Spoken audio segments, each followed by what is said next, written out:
আমাদের অনেকের সাথেই তো এমন হয়, তাই না? মনে হয় মনোযোগটা যদি আরেকটু ভালো হতো বা স্মৃতিশক্তিটা যদি আরও একটু ধারালো হতো। কি হবে যদি বলি, নিজের মনের শক্তি বাড়ানোর জন্য খুব সহজ কিন্তু অবিশ্বাস্য রকমের একটা শক্তিশালী কৌশল আছে। আজকে আমরা অটো সাজেশন নামের এই অসাধারণ পদ্ধতিটা নিয়েই জানব, যা আমাদের মানসিক ক্ষমতাকে কিন্তু একেবারে অন্য একটা লেভেলে নিয়ে যেতে পারে। আজকের এই আলোচনায় আমরা কয়েকটি বিষয় দেখব, যেমন মনোযোগের সাধারণ সমস্যাগুলো কি, তার সমাধান হিসেবে অটো সাজেশন কিভাবে কাজ করে, অ্যাফার্মেশন থেকে এটা ঠিক কতটা আলাদা, এরপর শুনব একটা দারুণ পরিবর্তনের গল্প, আর সবশেষে জানব এর থেকে মূল শিক্ষাটা কি। তো চলুন শুরু করা যাক সেই একদম পরিচিত সমস্যাটা দিয়ে। পড়াশোনা হোক বা প্রতিদিনের কাজ, মনোযোগ ধরে রাখা বা দরকারের সময় কোনো কিছু চট করে মনে করাটা অনেক সময় বেশ কঠিন হয়ে যায়। কিন্তু এর সমাধানটা হয়তো আমাদের ভাবনার চেয়েও অনেক বেশি সহজ। তাহলে আসল প্রশ্নটা হলো, অটোসাজেশন কি আসলেই মনোযোগ আর স্মৃতিশক্তি উন্নত করতে পারে? আমাদের আজকের যে সোর্স, সেটা কিন্তু এই প্রশ্নের একটা পরিষ্কার আর বেশ অবাক করার মতো উত্তর দেয়। চলুন তো সেই রহস্যটা একটু জেনে নেওয়া যাক।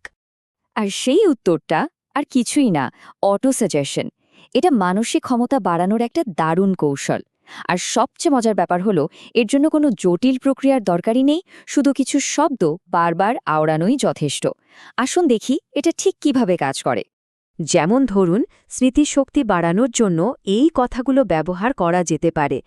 এ মুহূর্ত থেকে আমি যা দেখব এবং যা শুনব সবকিছুই মনে রাখব। দেখলেন তো কথাগুলো কতটা শক্তিশালী? এই ধরনের বাক্য বারবার নিজের মনকে বলা, এটাই হলো অটোসাজেশন।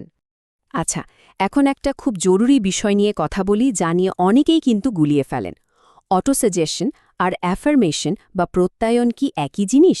না, এদের মধ্যে একটা সূক্ষ্ম কিন্তু খুব জরুরি পার্থক্য আছে। দেখুন, অটো সাজেশন হল এমন কিছু কথা বা বাক্য যা শুধু আউড়ে যেতে হয়, মনে মনে হোক বা মুখে।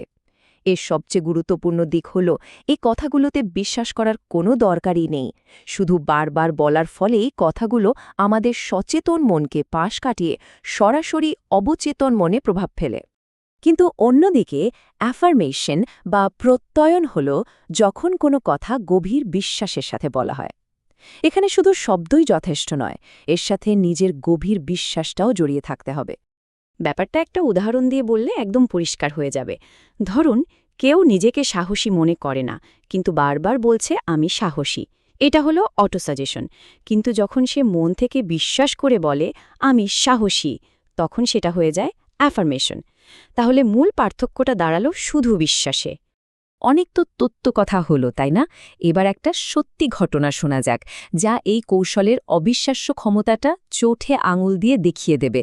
এটা ভয়কে জয় করে একেবারে নির্ভীক হয়ে ওঠার এক অসাধারণ কাহিনী। গল্পটা নবম শ্রেণীতে পড়ে এমন একজন ছাত্রীকে নিয়ে। সে ছিল ভীষণ লাজুক আর ভীরু প্রকৃতির, যা তার প্রতিটি কাজেই প্রকাশ পেত। ওর ভয়টা ঠিক কতটা ছিল জানেন? সামান্য একটা পোকা দেখলেও ও ভয়ে চিৎকার করে উঠত। এটাই ছিল ওর স্বাভাবিক প্রতিক্রিয়া। কিন্তু অটোসাজেশন প্র্যাকটিস করার পর কি হলো ভাবুন তো। সেই একই মেয়ে পোকা ধরে ধরে তার হাত পা কেমন সেটা খুঁটিয়ে দেখা শুরু করল। ভয় থেকে সরাসরি কৌতূহলে এই রূপান্তরটা সত্যি অবাক করার মতো।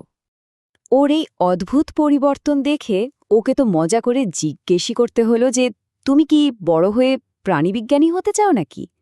এই একটা প্রশ্নই বুঝিয়ে দেয় যে তার পরিবর্তনটা কতটা নাটকীয় ছিল। মানে ভাবুন, যে পোকাকে ভয় পেত, সে এখন সেটা নিয়েই গবেষণা করতে চাইছে। তো এই যে পুরো আলোচনাটা হলো আর এই যে গল্পটা আমরা শুনলাম, এখান থেকে আমরা ঠিক কি শিখতে পারি? এর মূল শিক্ষাগুলো কি, যা আমরা নিজেদের জীবনেও কাজে লাগাতে পারি? চলুন বিষয়গুলো একটু গুছিয়ে নেওয়া যাক। তাহলে মূল কথাটা কি দাঁড়ালো? প্রথমত, অটোসাজেশন আমাদের স্মৃতিশক্তির মতো মানসিক ক্ষমতাকে সত্যিই বাড়াতে পারে।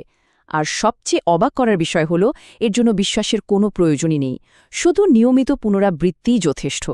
এই সহজ অনুশীলনটি আসলে আমাদের মনের এক অবিশ্বাস্য ক্ষমতার প্রমাণ দেয়। শেষ করার আগে একটা প্রশ্ন রেখে যেতে চাই।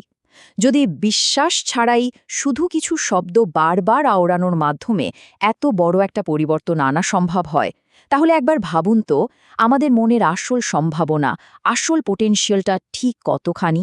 এর উত্তরটা হয়তো আমাদের কল্পনারও বাইরে।